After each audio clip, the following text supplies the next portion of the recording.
తెలుగు కథల సమాహారానికి మీకు స్వాగతం.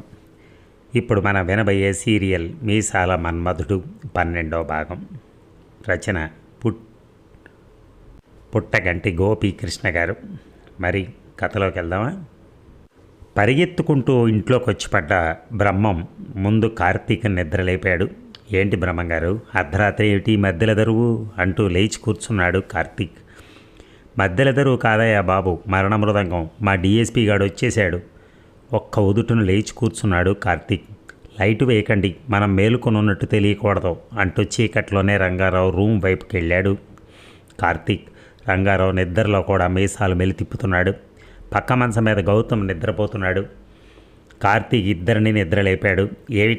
ఏమైంది అంటూ లేచారిద్దరు. బయట డిఎస్పీ రివాల్వర్తో తిరుగుతున్న సంగతి చెప్పాడు కార్తీక్. అంతే కదా, మీరేం భయపడకండి, నా టైగర్ ఉన్నంత వరకు మీకు వచ్చే భయం ఏమీ లేదు. ఆ కుక్కకి అప్పుడప్పుడు తిండి తినటానికి బద్ధకం, అది దొంగలనేం పట్టుకుంటుంది? కార్తీక్ కోపంగా అన్నాడు రంగారావు. నువ్వు మా టైగర్ని అవమానిస్తున్నావు, దాన్ని అవమానిస్తే మమ్మల్ని అవమానించినట్టే. నేను అనుమానించడం కాదండి.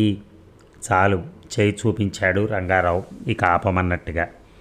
ఒరే గౌతమ్, తలుపులన్నీ సరిగా వేసి ఉన్నాయేమో చూసిరా. ఈ రాత్రి ఎవరో బయటకు వెళ్ళొద్దు. బయట ఎంతమంది అగంతకులు ఉన్న వారి సంగతి నా టైగర్ చూసుకుంటుంది. అది కాదండి, నేను పడుకుంటున్నాను, మీరు కూడా పడుకోండి అని మరలా పడుకున్నాడు రంగారావు. గౌతమ్ అన్ని తలుపులు చెక్ చేసి వచ్చి నాన్నగారికి టైగర్ని ఏమన్నా అంటే కోపం. ఆయన అన్ని తలుపులు సూపర్ స్ట్రాంగ్, ఏమీ కాదు, మీరు పడుకోండి అన్నాడు మళ్ళీ దుప్పటి ముసిగేస్తూ. ఇక రాత్రి 2 గంటలకల్లా అలారం పెట్టినట్టు మెలకు వస్తోంది గంగులకి. అతని పని మొదలయ్యేది మరి అప్పుడే. లేచి కూర్చుని పక్కన ఇంకా నిద్రపోతున్న యాదగిరిని ఒక్క తన్ను తన్ని లేపాడు. గాబరాగా లేచి కూర్చున్నాడు యాదగిరి. పద, మన పని పూర్తి చేసుకుని తెల్లారిలోపే వెళ్ళిపోవాలి. ఏం చేయాలన్నయ్యా? అలవాటుగా మీసం మీదకి చేయి పోనిస్తూ అన్నాడు యాదగిరి. ఆ చేతి మీద పెడీమని కొట్టాడు గంగులు. ముందు ఇంటికి వెళ్ళగానే నీ మీసం గొరిగించు, చూడటానికి చిరాగ్గా ఉంది అన్నాడు. నేను అడిగింది ఇప్పుడు ఏం చేయాలి అని. రాత్రి భీముడు చెప్పాడు కదా, సూట్ కేసు కార్తీక్ ఉన్న రూమ్లో పెట్టానని. ఆ రూమ్లోకి వెళ్ళి మన సూట్ కేసు మనం తెచ్చుకోవాలి. అంత పెద్ద ఇంట్లో కార్తీక్ ఏ గదిలో ఉన్నాడో ఎలా తెలుస్తుంది? నేను రంగారావు గారితో మాట్లాడుతున్నప్పుడు చూశాను. దక్షిణం వైపు గది నుంచి బయటకు వచ్చాడు ఆ కార్తీక్, కాబట్టి అందులోనే ఉంది మనకు కావాల్సిన సూట్ కేస్. మరి ఇప్పుడు ఆ గదిలోకి ఎలా వెళ్ళాలి? అర్జునుడికి గీత బోధిస్తున్న కృష్ణుళ్ళ ఫోజు పెట్టి చెప్పాడు గంగులు. అది పెంకుటిల్లు, ఇంటి తలుపులన్నీ బెడాయించుకొని ఉంటారు, కాబట్టి ఇంటి పైకెక్కి పెంకులు తొలగించి పైనుంచి లోపలికి దిగటమే మేలు. తర్వాత మన సూట్ కేసు దొరకబుచ్చుకుని వచ్చిన దోవనే వీలైనంత త్వరగా బయటపడాలి. చాలా బాగుంది ప్లాన్, మెచ్చుకున్నాడు యాదగిరి. ఇంట్లోకి నువ్వు వెళ్తావా, నన్ను వెళ్ళమంటావా? మొహమాటంగా తలంచుకున్నాడు యాదగిరి. సరే, నేను వెళ్తాలే. అదిగో ఆ నిచ్చెన తీసుకెళ్ళి ఇంటికి కప్పుకి. నీకు తెలుసుగా, ఎక్కేటప్పుడు ఎక్కుతాను కానీ నిచ్చెన దిగేటప్పుడు నాకు భయం, అందుకే ఎటు వెళ్ళకు, నేను వచ్చే వరకు అక్కడే ఉండు. అంత అర్థమైనట్టుగా తల ఊపిన యాదగిరి చావిట్లో అటక కానించి ఉన్న నిచ్చెనని తీసుకెళ్ళి ఇంటి కప్పు కానిచ్చి నిలబెట్టాడు. గంగులు నిచ్చెన ఎక్కడానికి అంతా సన్నద్ధం చేసుకుంటున్నాడు. రాబర్ట్, మైకేల్ తమ సరంజామా అంతా సరిచూసుకున్నారు. రకరకాల పరికరాలు, ఆయుధాలు వారి దగ్గర ఉన్నాయి.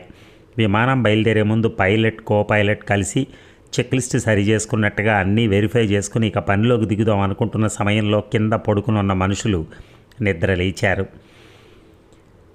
షిట్ అన్నాడు రాబర్ట్. వీళ్ళు ఈ సమయంలో ఎందుకు నిద్ర లేచినట్టు? కింద గంగులు, యాదగిరి లోగొంతుకుతో మాట్లాడుకుంటున్నారు. వీళ్ళు కూడా మనం వచ్చినట్టే ఆ గ్యాస్ క్యాన్ కోసం వచ్చుంటారంటావా? మైకేల్ అనుమానంగా అడిగాడు. వాళ్ళ మొహాలు చూస్తే ఏదో చిన్న చిన్న దొంగతాలు చేసుకున్న దొంగల్లా ఉన్నారు. వాళ్ళకి అంతంత పెద్ద పెద్ద ఐడియాలు ఉండవు. ఇంతలో కింద యాదగిరి అటక కానించి ఉన్న నిచ్చెన తీసుకుని వెళ్ళిపోయాడు. మై గాడ్ అరిచాడు రాబర్ట్. అతను నిచ్చెన తీసుకుని వెళ్ళిపోతున్నాడు. అవును, తను ఆందోళనగా అన్నాడు మైకేల్. మనకి ఇలాంటి 10 ఇళ్లని ఒక్క దెబ్బతో పడగొట్టగల బాంబులు ఇచ్చింది సిఐఏ. అవును బ్రదర్. ఎలాంటి ఎనపెట్టినైనా తెరవగల తాళాలు కూడా ఇచ్చింది. Yes brother. అవసరమైతే ఎన్ని రోజులైనా తిండి నీరు లేకుండా ఉండగలగడానికి ట్యాబ్లెట్లు ఇచ్చింది. అవునవును. గోడలకి యువతల ఏం జరుగుతుందో చూసి తెలుసుకోగల ఎక్స్రే గాగుల్స్ ఇచ్చింది. కరెక్టే బ్రదర్. మైళ్ళ దూరంలో మనుషులు మాట్లాడుకుంటున్న మాటలు వినగల దూర శ్రవణ యంత్రాలను ఇచ్చింది. ఇవన్నీ ఎందుకు చెప్తున్నావు బ్రదర్? ఇన్ని ఇచ్చిన సిఐఏ నిచ్చెన లేకుండా అటక దిగే ట్రైనింగ్ మనకెందుకు ఇవ్వలేదంటావు? అవును, సరైన శిక్షణ ఇవ్వకుండా ఏజెంట్లను ఫీల్డ్కు పంపితే ఎవరైనా ఏం చేయగలరు? మైకేల్ అంగీకరించాడు. మరి ఏం చేద్దాం? సిఐఏ ఏమిచ్చినా ఏమి ఇవ్వకపోయినా నేనుండే ఓపిక మాత్రం, వేచి ఉండే ఓపిక మాత్రం భగవంతుడు మనకి దండిగా ఇచ్చాడు. నిచ్చెన దొరికే వరకు ఎదురు చూద్దాం. ఇక టైగర్ నిజంగానే పశ్చాత్తాపడుతోంది. ఈ ఇంట్లోని అందరూ తన మీద పెట్టుకున్న నమ్మకం తలుచుకుంటే దానికి గర్వంగా ఉంది. అదే సమయంలో తన బద్ధకం గురించి గుర్తు చేసుకుంటే సిగ్గేస్తోంది. అంతేకాదు, ఆ మధ్యాహ్నం జరిగిన మరొక సంఘటన దాని జీవిత గమనాన్నే మార్చేసింది. ఎప్పటినుంచో అది కూర్మారావు గారి కుక్కకు లైనేస్తోంది. అది కూడా తన దారిలోకి వస్తున్నట్టే కనిపించింది. ఇంతలో హఠాత్తుగా అది ఈరోజు మరొక కుక్కతో కనిపించింది. అదేమని ప్రశ్నిస్తే, నీలాంటి బద్ధకం కుక్కతో జతగడితే పుట్టే పిల్లలు కూడా అలాగే పుడతారని, అందుకే తనకిష్టం లేదని తెగేసి చెప్పింది. అప్పటినుంచి టైగర్ మనసు విరిగిపోయింది. జీవితం అంటేనే విరక్తి కలిగింది. ఇంతలో రంగారావు గారు తన మీద ఎంత నమ్మకం పెట్టుకున్నారని తెలిసి ఇంకా కుమిలిపోయింది. ఈరోజు ఇంటి బయటే ఉండి కాపలా కాస్తాను, నా ప్రాణాలు దారబోసైనా సరే ఈ కుటుంబాన్ని కాపాడుకుంటాను అనుకున్న అది ఇంట్లోంచి బయటికి నడిచింది. ఇంటి రక్షణ బాధ్యత అంతా భుజస్కంధాల మీద వేసుకున్న అది ఇంటికి నలుదిక్కులా తనే తిరుగుతూ పూర్తి అలర్ట్గా ఉంది. ఆ ఇంటి వెనక వైపు నుంచి ఇద్దరు వ్యక్తులు లోపల ప్రవేశించటం, ఇద్దరు చెరొక వైపు బయలుదేరటం అది చాటు నుంచి గమనిస్తూనే ఉంది. అందులో ఒక వ్యక్తి చేతిలో రివాల్వర్ ఉండటం కూడా అది చూసింది. అది ప్రమాదకరమైన ఆయుధం అనే సినిమా పరిజ్ఞానం ద్వారా దానికి తెలుసు. అందుకే అది ముందు రెండో వ్యక్తి వెళ్ళిన వైపు వెళ్ళింది. అయితే అప్పటికే అతను ఎవరి ప్రమేయం లేకుండా డ్రైనేజ్ గోతులో పడిపోయాడు. ఇక ఇప్పుడు అతను పైకి వచ్చే ఛాన్స్ లేదు కాబట్టి అతని విషయంలో అంతటితో వదిలేసి ఇంటి ముందు వైపు బయలుదేరింది. అది ఈ పనులన్నీ ఏమాత్రం శబ్దం చేయకుండా ఎవరికి అనుమానం రాకుండా చేస్తోంది. ఇంతలో దానికి చావిట్లో పడుకున్న ఇద్దరు వ్యక్తులు నిచ్చెన తెచ్చి ఇంటికి కానిచ్చి పైకెక్కే ప్రయత్నం చేస్తూ కనిపించారు. అంటే తమ భరతం పట్టవలసిన వ్యక్తులు ఒకరి కంటే ఎక్కువ ఉన్నారన్నమాట. అంటే ఈ పనిలో తనకు సహాయం అవసరం, తనొక్కడే సరిపోడు. అది చావిట్లోకి ఎడ్ల దగ్గరికి వెళ్ళింది. టైగర్ రావటం చూసి అవి రెండు తలెత్తాయి. టైగర్ వాటి కళ్ళల్లోకి కళ్ళు పెట్టి చూసింది. వాటి మధ్య ఏదో భావసంపర్కం జరిగింది. విషయం అర్థమైనట్టు తలలు ఊపాయి. రాముడు, కృష్ణుడు. టైగర్ తన నోటిని వాటిని కట్టుకున్న పలుపు తాళ్ళు గుంజల నుంచి తప్పించేదో పనున్నట్టుగా వేగంగా మరో పక్కకు వెళ్ళిపోయింది. అంతా ప్రశాంతంగా ఉంది. నువ్వు చెప్పినట్టు బయట ఎవరైనా వచ్చినట్టు కానీ ఏదైనా కాని పని జరుగుతున్నట్టు కానీ కనిపించట్లేదే అన్నాడు కార్తీక్. అయ్యా, నేను నా కళ్ళతో చూశాను, మీరు నమ్మకపోతే నేను చేయగలిగింది ఏమీ లేదు నిష్ఠూరంగా అన్నాడు బ్రహ్మం. మిమ్మల్ని నమ్మకపోవటం కాదండి, నా అనుమానం చెప్పాను.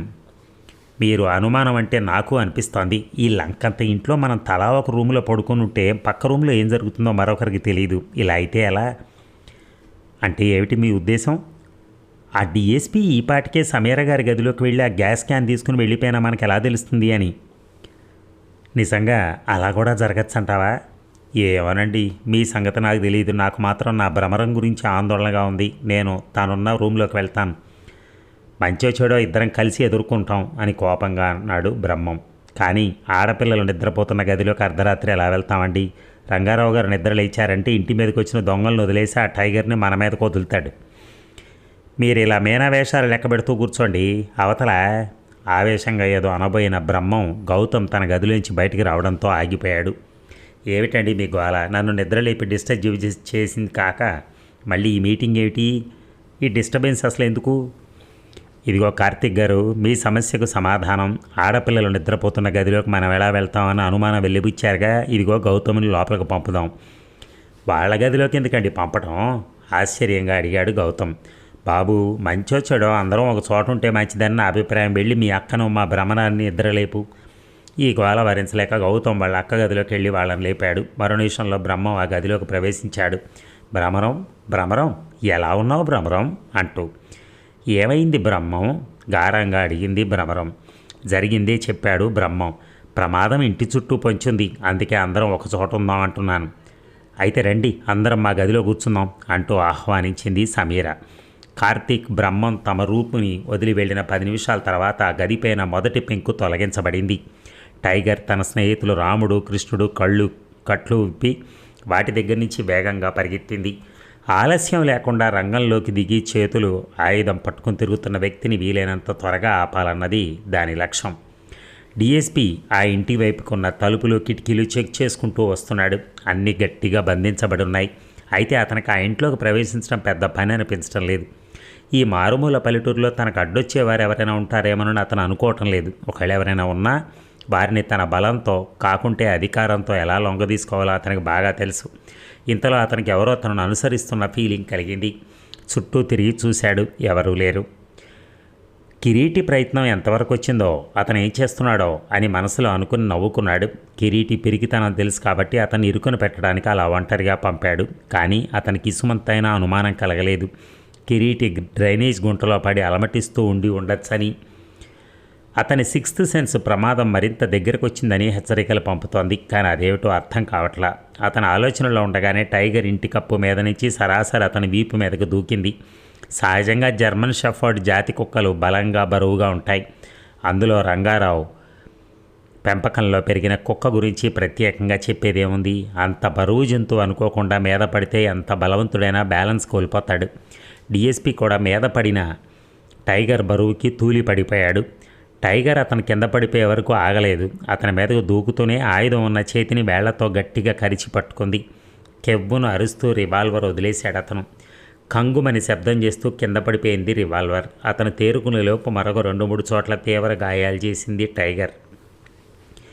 అతను ఒక చేత్తో దాన్ని ఆపడానికి ప్రయత్నిస్తూ మరొక చేత్తో రివాల్వర్ అందుకోవడానికి ప్రయత్నిస్తున్నాడు. హఠాత్తుగా టైగర్ అతని మీద దాడిని ఆపి దూరంగా జరిపి కింద పడిన రివాల్వర్ని నోటితో కరుచుకుని దూరంగా వెళ్ళిపోతోంది. ఏయ్, ఆ రివాల్వర్ ఇటివ్వు, అసలే అది గవర్నమెంట్ది, నా ఉద్యోగం పోగొట్టుకో అంటూ డిఎస్పి దాని వెంట పడ్డాడు. అయితే టైగర్ అదేవి పట్టించుకోకుండా ముందుకెళ్తూనే ఉంది. అతను వెంట పడుతూనే ఉన్నాడు. అసలే చీకటి. క్రమంగా అతని కళ్ళకు టైగర్ తప్ప మరేం కనపట్లా. ఒకసారి టైగర్ తనకు అడ్డం వచ్చిన డ్రైనేజ్ గుంటల మీదుగా ఎగిరి దూకింది. డిఎస్పి కుక్క కాదు కాబట్టి ఎగిరి దూకలేకపోయాడు. తిన్నగా గుంటలోకి పడిపోయాడు. అతను తేరుకోవడానికి 10 నిమిషాలు పట్టింది. అప్పుడు కానీ అతను తన ఎదురుగా ఇంకో మనిషి ఉన్నాడని గుర్తించలేదు. పైనుంచి కింద వరకు పచ్చని పాకుడుతో కప్పబడి ఉన్న మానవ ఆకారాన్ని గమనించి, ఎవరు నువ్వు? వణుకుతున్న గొంతుతో అడిగాడు DSP. Glad to meet you, I'm Kiriti. Kiriti నువ్వా? అసలు గుర్తుపట్టలేకపోయాను. ఇదేమిటి నీ ఒళ్ళంతా పచ్చగా మారేయి, నీ గుండెమో ఎర్రటి ఎరుపు రంగులోకి మారుతోంది. Chemical reaction. ఈ భయంకరమైన మురుగు దెబ్బకి చర్మం పచ్చబడిపోతోంది. మరి గుండేమిటి ఎర్రగా మారుతోంది? అక్కడ చర్మం ఊడిపోయింది. స్టన్ అయిపోయినట్టయ్యాడు డిఎస్పి. నీకేమన్నా స్కిన్ ఎలర్జీ ఉందేమో, అందరికీ అలా ఎందుకు అవుతుంది? తెచ్చిపెట్టుకున్న ధైర్యం ప్రదర్శిస్తూ అన్నాడు డిఎస్పి. అరగంట ఆగరా దరిద్రుడా, తర్వాత అందరం ఎర్రగానే కనిపిస్తాం, బాధతో కన్నీళ్లు కరిస్తూ అన్నాడు కిరీటి. పెంకు వెనుక పెంకు తీసి చకచక ఇంటి కప్పు మీద ఒక పక్కన పేరుస్తున్నాడు గంగులు. ఇతను ఎంత వేగంగా పనిచేస్తున్నా ఏమాత్రం శబ్దం కావట్లేదు. లోపలికి వెళ్ళటానికే కాదు, లోపల నుంచి సూట్ కేసు సహా బయటికి రావడానికి అవసరమైనంత రంధ్రం చేసిన అతను తాడు సహాయంతో లోపలికి దిగాడు. ఇంటి లోపలికి దిగబోతున్న ఆఖరి క్షణంలో అతను యాదగిరి వైపు తిరిగి ఎక్కడికి వెళ్ళొద్దు, అక్కడే ఉండమని సైగ చేసి లోపలికి దిగాడు. లోపల దిగే వరకు అతను చేస్తున్న ప్రతి పని జాగ్రత్తగా గమనిస్తున్న యాదగిరి ఒక్క క్షణం రిలాక్స్ అయ్యాడు. ఇంతలో తన వెనక అలికిడి అయినట్టు అనిపించింది. వెనక్కి తిరిగి చూద్దాం అనుకుంటుండగానే తన కాలర్ ఎవరో బిగించి పట్టుకున్నట్టు అనిపించి ఉలిక్కి పడ్డాడు. తనను పట్టుకుంది ఎవరో చూడటానికి వెనుదిరగాలని అతను చేస్తున్న ప్రయత్నం ఫలించడం లేదు. అంత బలంగా ఒక మనిషిని ఎవరైనా ఎలా పట్టుకోగలరో అతనికి అర్థం కాలేదు. క్రమంగా అతనిని నమ్ముకున్న వారు శక్తిని అంతా ఉపయోగించి లేపినట్టు అతని శరీరం గాలిలోకి లేచింది.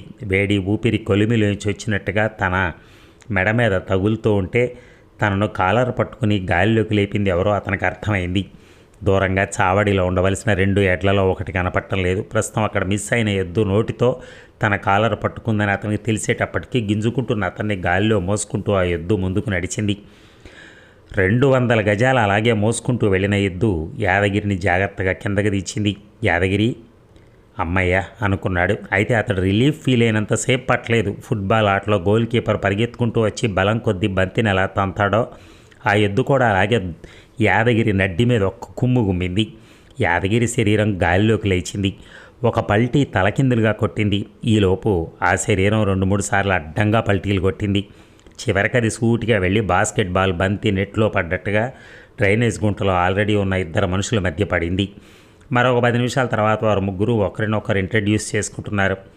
ఎవరు నువ్వు? జాలిగా అడిగాడు డీఎస్పీ. నా పేరు యాదగిరి, మా అన్న గంగులు పైనున్నాడు. డోంట్ వర్రీ, అతను కూడా వస్తాడులే. ఇంతకు మీరెవరు? నేను డీఎస్పీని, ఇతని పేరు కిరీటి. ఇప్పుడు ఈ పరిచయాలు అవసరమా? ఇక్కడి నుంచి బయటపడే మార్గం చూడండిరా బాబు. సున్నితంగా ఉండే అవయవాలన్నీ కరిగిపోతున్నాయి. కోపం, బాధ మిళితమైన స్వరంతో వేడుకున్నాడు కిరీటి. నా అవయవాలన్నీ బాగానే ఉన్నాయే, తడిమి చూసుకుంటూ అన్నాడు డీఎస్పీ. ప్రస్తుతం నువ్వు చర్మం ఊడే స్టేజ్లో ఉన్నావు. ఇది తర్వాత స్టేజ్, ఒక మూల కొలబడుతూ అన్నాడు కిరీటి. ఈ స్టేజ్లేవిటి సార్? ఆతృతగా అడిగాడు యాదగిరి. ఇటు రా చెప్తా అని వివరించసాగాడు డీఎస్పీ. బ్రహ్మంగారు, నిజంగా బయట మీరు చెప్పినట్టు మీ డీఎస్పీ మా బాస్ కిరీటి ఉన్నారంటారా? ఇంకా అపనమ్మకంగా అడిగింది సమీర. అయ్యో, అంత అనుమానం వద్దు తల్లి, నేను నా కళ్ళతో చూశానమ్మా. మీ కిరీటి అయితే చావిడి పక్కనున్న బురదగుంట్లో పడున్నాడు, నెమ్మదిగా చెప్పాడు బ్రహ్మం. రియల్లీ యూఆర్ గ్రేట్ బ్రహ్మం, నువ్వెంత ధైర్యంగా అతన్ని బంధించావో, కళ్ళు మెరిపిస్తూ అంది బ్రహ్మరం. ఆ గుంటలో ఉన్నాడా? జాలిగా అన్నాడు కార్తీక్. ఆ నరకం పగవాడికి కూడొద్దు. సమీర కూడా బ్రహ్మం వైపు తిరిగి, ఇంత అర్ధరాత్రిపు మీరు బయటకు వెళ్ళటం రావటం ఏమిటి? ఈ కిరీటిని గమనించి బంధించడం ఏమిటి? పోలీసులంటే మీరే పొగుడుతూ అంది. అఫ్కోర్స్ మొహమాట పడుతూ ఒప్పుకున్నాడు బ్రహ్మం. కార్తీక్ సమీర వైపు చూసి, ఇదంతా ఆ గ్యాస్ క్యాన్ కోసమే అంటే నిజంగా నమ్మబుద్ధి కావట్లేదు అన్నాడు. నేను అలాగే అనుకున్నాను, కానీ జరుగుతున్న సంఘటనలు చూస్తుంటే నమ్మక తప్పట్లేదు అంది సమీర. ఎక్కువ రోజులు దాన్ని మీ దగ్గర ఉంచుకొని ప్రమాదాలు ఫేస్ చేసే కంటే వీలైనంత త్వరగా దాన్ని ప్రభుత్వానికి అప్పగిస్తే మంచిది అనిపిస్తోంది సమీర. ఇంతకు అది ఎక్కడ పెట్టావు? నా బ్యాగ్లోనే ఉంది అంటూ బ్యాగ్లోంచి క్యాన్ తీసి చూపించి తిరిగి లోపల పెట్టబోతూ, సారీ ఇది కాదు అంటూ మరో క్యాన్ తీసి చూపించింది. 2 క్యాన్లు ఉన్నాయేటి? అది పెప్పర్ స్ప్రే. ఈ మధ్య ఆడవాళ్ళు తమ రక్షణ కోసం దగ్గర ఉంచుకుంటున్నారు. దీన్ని ఎవరి మీదైనా స్ప్రే చేస్తే అరగంట సేపు వాళ్ళు కళ్ళు తెలవలేరు. విపరీతమైన బాధ కలుగుతుంది. వెరీ గుడ్, అన్నిటికంటే నీ క్షేమం ముఖ్యం. ఆమె వైపు ఆరాధనగా చూస్తూ అన్నాడు కార్తీక్. మరి ఇంకొక గంటలో మనం చివరి భాగంతో ముందుకొద్దాం. Thank you.